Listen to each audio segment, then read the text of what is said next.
Gurmagad, Kirloch.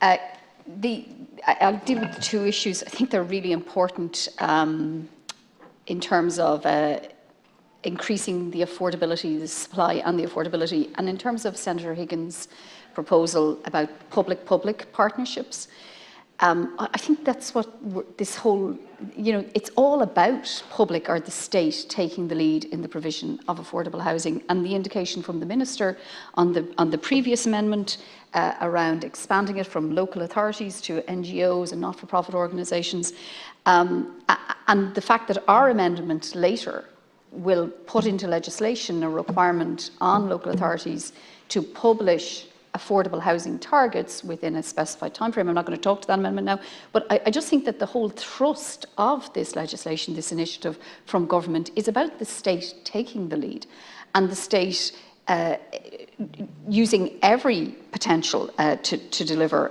affordable housing. So I see the amendment being potentially an over legislative action. But in terms of the public-private partnership and removing it, if we were to remove the public-private partnership element, we would have to accept that what we're saying is that we're removing from our local authorities the power to use and to make available privately built homes by private builders to our citizens. We would actually be saying we're not, as a state, we're not going to financially support people to buy private homes.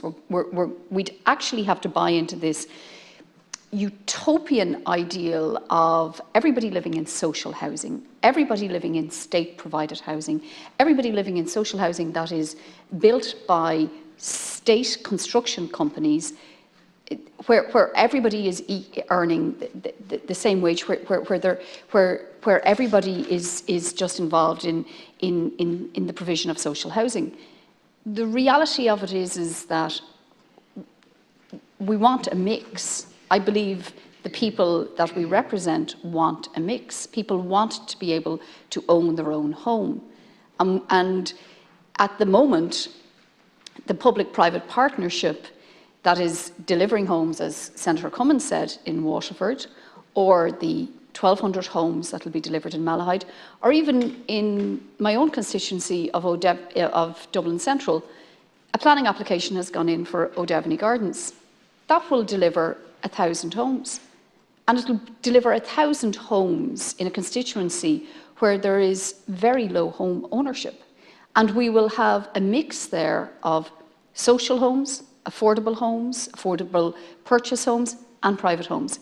Because I know that people in my constituency want the option to own their own home.